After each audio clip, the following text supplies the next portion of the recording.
Hi everyone welcome back my YouTube channel. ಎಲ್ಲರೂ ಹೇಗಿದ್ದೀರಾ? I hope ಎಲ್ಲರೂ ಚೆನ್ನಾಗಿದ್ದೀರಾ ಅಂತ ಅಂದ್ಕೊಂಡಿದ್ದೀನಿ. ಸೊ ನಾನು ಕೂಡ ಚೆನ್ನಾಗಿದ್ದೀನಿ. ಈ ವಿಡಿಯೋ ಬಂದುಬಿಟ್ಟು ಫ್ರೂಟ್ ಸಲಾಡ್ ಬಗ್ಗೆ ಮಾಡಿದ್ದೀನಿ. ಸೊ ಫ್ರೂಟ್ ಸಲಾಡ್ ಮಾಡೋಣ ಅಂತ ಅಂದ್ಕೊಂಡು ಫ್ರೂಟ್ ಸಲಾಡ್ ಮಾಡ್ತಾಯಿದ್ದೆ. ಸೊ ಹಾಗೆ ವಿಡಿಯೋನೂ ಕೂಡ ಮಾಡ್ಕೊಂಡಿದ್ದೆ. ಸೊ ಅದಕ್ಕೋಸ್ಕರ ಅಪ್ಲೋಡ್ ಮಾಡಿದ್ದೀನಿ. ನಿಮಗೆ ಇಷ್ಟ ಆದರೆ ವಿಡಿಯೋ ಲೈಕ್ ಕೊಡಿ, ಹಾಗೆ ಕಮೆಂಟ್ ಮಾಡಿ.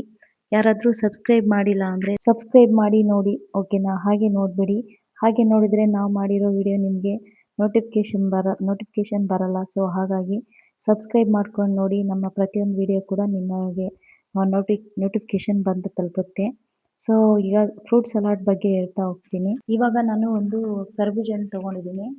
ಅದು ಕರ್ಬೂಜ ಹಣ್ಣಲ್ಲಿ ಒಂದು ಹಾಫ್ ಇತ್ತು. ಸೊ ಅದಕ್ಕೋಸ್ಕರ ಒಂದು ಹಾಫ್ ಇರೋದು, ಇನ್ನೊಂದು ಚಿಕ್ಕದಿತ್ತು. ಸೊ ಅದನ್ನು ಮಾತ್ರ ತೊಗೊಂಡಿದ್ದೀನಿ. ಅದರಲ್ಲೇ ಮಾಡ್ತಾಯಿದ್ದೀನಿ. ಈಗ ಕರ್ಬೂಜ ಹಣ್ಣು ಬಂದುಬಿಟ್ಟು ತುಂಬ ಹೆಲ್ತಿಗೆ ಒಳ್ಳೆಯದು. ಅದು ಬೇಸಿಗೆ ಟೈಮಲ್ಲಿ ತುಂಬ ಒಳ್ಳೆಯದು. ಮಕ್ಕಳು ಯಾರಾದರೂ ಕರ್ಬೂಜ ಹಣ್ಣು ಯಾರಾದ್ರು ತಿನ್ನಲ್ಲ ಅಥವಾ ಬಾಳೆಹಣ್ಣು ತಿನ್ನಲ್ಲ ಅಂತ ಇರ್ತಾರಲ್ವ. ಸೊ ಅವ್ರಿಗೆ ಆ್ಯಪಲ್ ತಿನ್ನಲ್ಲ.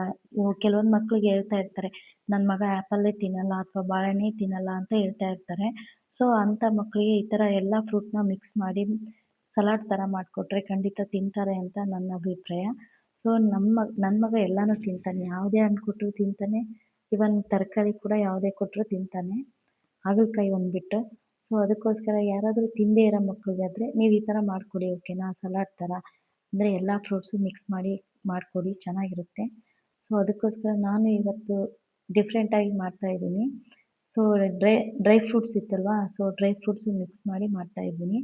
ಅವನಿಗೆ ಇಷ್ಟ ಇಲ್ಲ ಡ್ರೈ ಫ್ರೂಟ್ಸ್ ಪೌಡರ್ ಅವನಿಗೆ ಮಾತ್ರ ಹಾಕಲ್ಲ.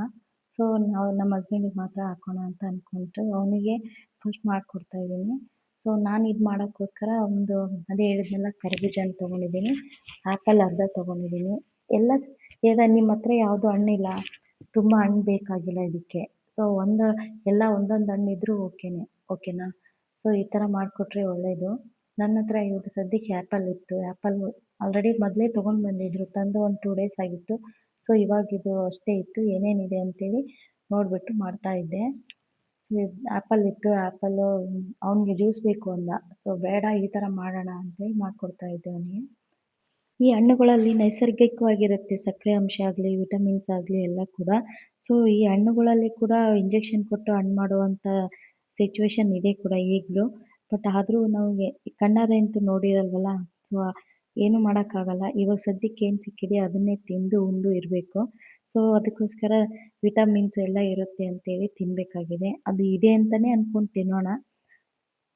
ಈಗ ಸ್ವೀಟ್ ಆರೆಂಜ್ ಕೂಡ ತೊಗೊಂಡಿದ್ದೀನಿ. ಅದನ್ನು ಸಂತೂರ್ ಅಂತಲೂ ಕೂಡ ನಾವು ಕರಿತೀವಿ. ಅದನ್ನು ಇವಾಗ ಅದರಲ್ಲಿ ಅರ್ಧ ತೊಗೋತೀನಿ. ಒಂದಿದೆ ಚಿಕ್ಕದು. ಸೊ ಅದರಲ್ಲಿ ಒಂದು ಅರ್ಧ ಹಾಕ್ಕೋತೀನಿ ಅಷ್ಟೇ, ಜಾಸ್ತಿ ಹಾಕ್ಕೊಳ್ಳಲ್ಲ. ಈ ಫ್ರೂಟ್ ಸಲಾಡ್ ಮಾಡೋದ್ರಿಂದ ಏನು ಯೂಸ್ಫುಲ್ ಅಂದರೆ, ಎಲ್ಲ ಹಣ್ಣನ್ನು ಕೂಡ ಒಂದೇ ಸರಿ ದೇಹಕ್ಕೆ ಹೋಗುತ್ತೆ. ಈಗ ಆ್ಯಪಲ್ ತಿಂದರೆ ಕೋಲ್ಡ್ ಆಗುತ್ತೆ, ಬೇಡ ಅಂತ ಹೇಳ್ತೀವಿ. ಸೊ ಹಾಗಾಗಿ ಆ್ಯಪಲ್ ತಿಂದರೆ ಬರೀ ಆ್ಯಪಲ್ ಒಂದೇ ಕೋಲ್ಡ್ ಆಗಲ್ಲಲ್ವಾ. ಸೊ ಈಗ ಅದ್ರ ಜೊತೆ ಆರೆಂಜು, ದ್ರಾಕ್ಷಿ, ಕಿವಿ ಫ್ರೂಟ್ಸ್ ಇದ್ದರೆ ಕಿವಿ ಫ್ರೂಟ್ಸು, ಮತ್ತು ಇವಾಗ ನಾನು ಹಾಕಿದ್ದೀನಲ್ಲ ಕರ್ಬೂಜ ಹಣ್ಣು, ಅದು ಕರ್ಬೂಜ ಹಣ್ಣು ಕೂಡ ಕೋಲ್ಡೇ ಅಂತ ಹೇಳ್ತಾರೆ. ಬಟ್ ಆದರೂ ಎಲ್ಲ ರೀತಿಲಿ ಇವಾಗ ಹಾಕಿದ್ದೀನಿ. ಹಣ್ಣು ಅಲ್ಲ ಅಂದರೆ ಡೇಟ್ಸು ಹಾಕ್ತೀವಲ್ಲ, ಡೇಟ್ಸ್ ಕೂಡ ಅದು ಹೀಟು ಬಾಡಿಗೆ. ಸೊ ಒಂದು ಕೋಲ್ಡು, ಒಂದು ತಂಪು ಎಲ್ಲ ಮಿಕ್ಸ್ ಆಗಿರುತ್ತೆ. ಸೊ ಎಲ್ಲ ಮಿಕ್ಸ್ ಇರೋದು ತಿಂದರೆ ಒಳ್ಳೆಯದಲ್ವಾ. ಸೊ ಅದಕ್ಕೋಸ್ಕರ ಫ್ರೂಟ್ ಸಲಾಡ್ನ ಎಲ್ಲ ಹಣ್ಣುಗಳು ಒಟ್ಟಿಗೆ ತಿಂದರೆ ಎಲ್ಲ ವಿಟಮಿನ್ಸ್ಗಳು ಸಿಗುತ್ತೆ. ವಿಟಮಿನ್ ಸಿ ಸಿಗುತ್ತೆ. ವಿಟಮಿನ್ ಸಿ ಸಿಗೋದ್ರಿಂದ ರೋಗ ನಿರೋಧಕ ಶಕ್ತಿ ಕೂಡ ಜಾಸ್ತಿ ಆಗುತ್ತೆ. ಯಾವಾಗಾದರೂ ರೋಗ ನಿರೋಧಕ ಶಕ್ತಿ ಕಮ್ಮಿ ಇದೆ ಅಂತಂದಾಗೆಲ್ಲ ಆರೆಂಜ್ ಎಲ್ಲ ತಿನ್ನಿ, ಚೆನ್ನಾಗಿದೆ, ಕಿವಿ ಫ್ರೂಟ್ಸ್ ತಿನ್ನಿ ಅಂತ ಎಲ್ಲ ಹೇಳ್ತಾರೆ. ಸೊ ಆ ಥರ ತಿಂದಾಗ ಎಲ್ಲ ಚೆನ್ನಾಗಿ ರೋಗ ನಿರೋಧಕ ಶಕ್ತಿ ಕೂಡ ಜಾಸ್ತಿ ಆಗುತ್ತೆ. ಅಂದರೆ ಹಿಮೋಗ್ಲೋಬಿನ್ ಕೂಡ ಜಾಸ್ತಿ. ಇವಾಗ ಯಾರಾದರೂ ವೆಯ್ಟ್ ಲಾಸ್ ಮಾಡಬೇಕು ಅಂತ ಅಂದ್ಕೊಂಡಿರ್ತಾರಲ್ಲ, ಅವರು ಕೂಡ ಮಾಡ್ಬೋದು. ಇದನ್ನ ಫ್ರೂಟ್ ಸಲಾಡ್ ಮಾಡ್ಕೊಂಡು ತಿಂದರೆ ವೆಯ್ಟ್ ಲಾಸ್ ಕೂಡ ಕಮ್ಮಿ ಆಗುತ್ತೆ ಅಂತ ಹೇಳ್ತಾರೆ. ಈ ಫಿಟ್ನೆಸ್ ಎಲ್ಲ ಮಾಡ್ತಾ ಇರ್ತಾರಲ್ಲ, ಅವರೆಲ್ಲ ಬರೀ ಫ್ರೂಟ್ ಸಲಾಡೇ ತಿಂತಾ ಇರ್ತಾರೆ. ಸೊ ಹಾಗಾಗಿ ಯಾರಾದರೂ ದಪ್ಪ ಇರೋರಿದ್ರೆ ಈ ಫ್ರೂಟ್ ಸಲಾಡ್ನ ದಿನಕ್ಕೆ 1 ಟೈಮು ಆದರೂ ತಿನ್ನಿ. ಇವಾಗ ಎಲ್ಲ ಹಣ್ಣು ಕೂಡ ಕಟ್ ಮಾಡಿ ಹಾಕ್ಕೊಂಡಿದ್ದೀನಿ. ಸೊ ಇವಾಗ ಕರ್ಬೂಜ ಅಂದರೆ ಡೇಟ್ಸ್ ಕೂಡ ಇತ್ತು. ಸೊ ಡೇಟ್ಸ್ನ ಕಟ್ ಮಾಡಿ ಹಾಕೋಣ ಅಂಥೇಳಿ ತೊಗೊಂಡು ಹಾಕ್ಕೊಳ್ತಾ ಇದ್ದೀನಿ. ಡೇಟ್ಸ್ ಕೂಡ ತುಂಬ ಒಳ್ಳೆಯದು, ಅದು ಹೀಟು ಬಾಡಿಗೆ. ಮತ್ತು ಫ್ರೂಟ್ ಸಲಾಡ್ ಮಾಡುವಾಗ ಡೇಟ್ಸ್ ಹಾಕಿ ತಿಂದರೆ ಟೇಸ್ಟ್ ಮಾತ್ರ ಸಖತ್ತಾಗಿರುತ್ತೆ. ಸೊ ತಿಂದು ನೋಡಿ, ಓಕೆನಾ? ಈ ಎಲ್ಲ ಹಣ್ಣುಗಳು ತಿನ್ನೋದ್ರಿಂದ ಪೋಷಕಾಂಶ ಜಾಸ್ತಿ ಇರುತ್ತಲ್ವ. ಸೊ ಚರ್ಮನೂ ಕೂಡ ಚೆನ್ನಾಗಿ ಫಳಫಳ ಅಂತ ಹೊಳೆಯುತ್ತೆ. ಯಾರಾದರೂ ಬ್ಯೂಟಿ ಪಾರ್ಲರ್ಗೆ ಹೋಗ್ತಾ ಇದ್ದರೆ ಸೊ ಇದನ್ನೆಲ್ಲ ತಿನ್ನಿ, ಬ್ಯೂಟಿ ಪಾರ್ಲರ್‌ಗೆ ಹೋಗೋದು ಬಿಟ್ಟು. ಸೊ ಒಳ್ಳೆಯದು, ದುಡ್ಡು ಕೂಡ ಉಳಿಯುತ್ತೆ. ಆಮೇಲೆ ಫ್ರೂಟು ಬ್ಯೂಟಿ ಪಾರ್ಲರ್‌ಗೆ ಹಾಕೋ ದುಡ್ಡನ್ನು ಫ್ರೂಟ್ಸ್‌ಗೆ ಹಾಕಿ ಒಳ್ಳೆಯದು. ಮತ್ತು ನೀವು ಹೋಗಲ್ವಾ ಅಂತೆಲ್ಲ ಕೇಳಬೇಡಿ. ಸೊ ನಾನು ಹೋಗೋದೇ ಇಲ್ಲ. ಈವನ್ ಐಬ್ರೋ ಮಾಡ್ಸೋಕ್ಕೂ ಕೂಡ ನಾನು ಹೋಗಲ್ಲ. ಏನಾದರೂ ಫಂಕ್ಷನ್ ಬರುತ್ತಲ್ಲ, ಫಂಕ್ಷನಲ್ಲೆಲ್ಲ ಐಬ್ರೋ ಎಲ್ಲ ಹಾಗೇ ಇದ್ದರೆ ಚೆನ್ನಾಗಿರಲ್ಲ ಅಂತ. ಸೊ ಐಬ್ರೋ ಏನಾದರೂ ಮಾಡಿಸ್ಕೊಳ್ಳೋಕ್ಕಂತ ಹೋಗ್ತಾ ಇರ್ತೀನಿ ಬಿಟ್ಟರೆ, ನಾನು ಯಾವಾಗಲೂ ನನ್ನ ಮುಖ ಹಾಳಾಗಿದೆ ಅಂತ ಹೇಳಿದ ತಕ್ಷಣ ಹೋಗಿ ಬ್ಯೂಟಿ ಪಾರ್ಲರ್‌ಗೆ ಹೋಗಿ ಎಲ್ಲ ಮಾಡಿಸ್ಕೊಳಕ್ಕೆ ಹೋಗಲ್ಲ.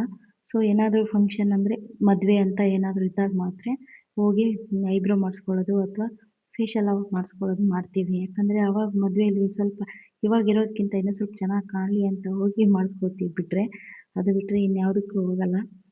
ಮದುವೆ ಅಂತೇನೋ ತಿಂಗಳಿಗೊಂದಂತೂ ಬರಲ್ವಲ್ಲ, ವರ್ಷಕ್ಕೊಂದ್ಸರಿ ಏನೋ ಮನೆಯವರು ಮದುವೆ ಅಂತ ಇದ್ದರೆ ಮಾತ್ರ ಹೋಗೋದು.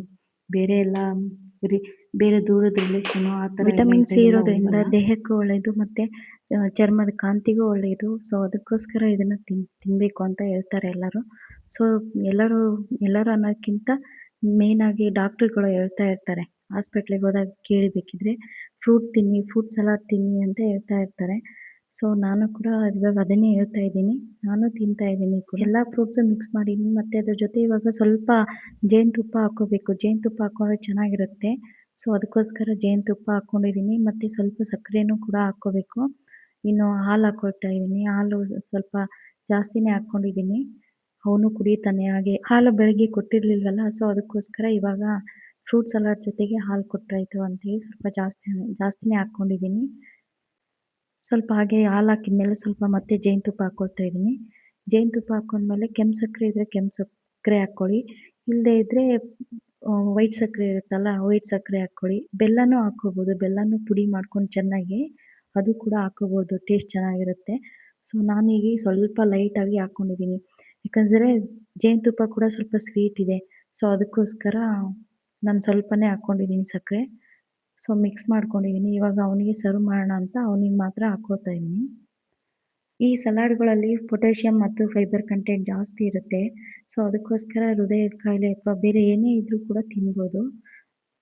ಅದಕ್ಕಿಂತ ಹೆಚ್ಚಾಗಿ ಮಕ್ಕಳಿಗೆ ಕೊಡಬೇಕು, ಒಳ್ಳೆಯದು. ಯಾರ್ದಾದ್ರೂ ಮಕ್ಕಳು ಅದು ಇದು ತಿನ್ನಲ್ಲ ಅಂತ ಇರ್ತಾರಲ್ಲ, ಆ ಮಕ್ಕಳಿಗೆ ಕೊಟ್ಟು ನೋಡಿ ಒಂದ್ಸರಿ, ತಿನ್ನೇ ತಿಂತಾರೆ.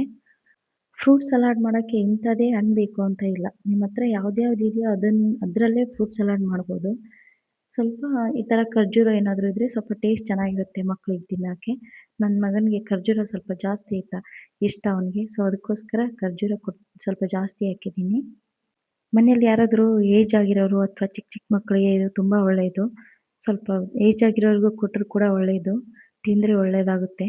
ಇದರಲ್ಲಿ ಫ್ಯಾಟ್ ಕಮ್ಮಿ ಇರುತ್ತೆ, ಕ್ಯಾಲರಿ ಸ್ವಲ್ಪ ಜಾಸ್ತಿ ಇರುತ್ತೆ.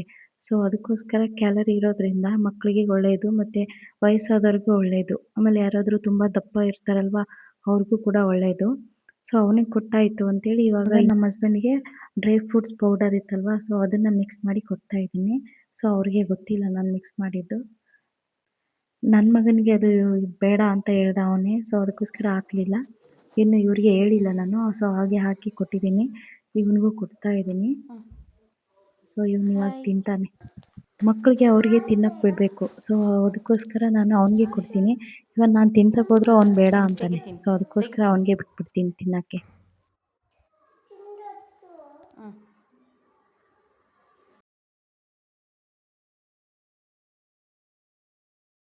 ಸೊ ನೋಡಿದ್ರಲ್ಲ, ಇದು ನನ್ನ ಫ್ರೂಟ್ ಸಲಾಡ್ ವಿಡಿಯೋ ಆಗಿತ್ತು. ಸೊ ನಿಮ್ಗೆ ಯಾರಿಗಾದ್ರೂ ಇಷ್ಟ ಆದರೆ ಕಮೆಂಟ್ ಮಾಡಿ, ಹಾಗೆ ಲೈಕ್ ಕೊಡಿ. ಸಬ್ಸ್ಕ್ರೈಬ್ ಆಗಿಲ್ಲ ಅಂದರೆ ಸಬ್ಸ್ಕ್ರೈಬ್ ಆಗಿ ನೋಡಿ. Okay, bye bye, take care, see you.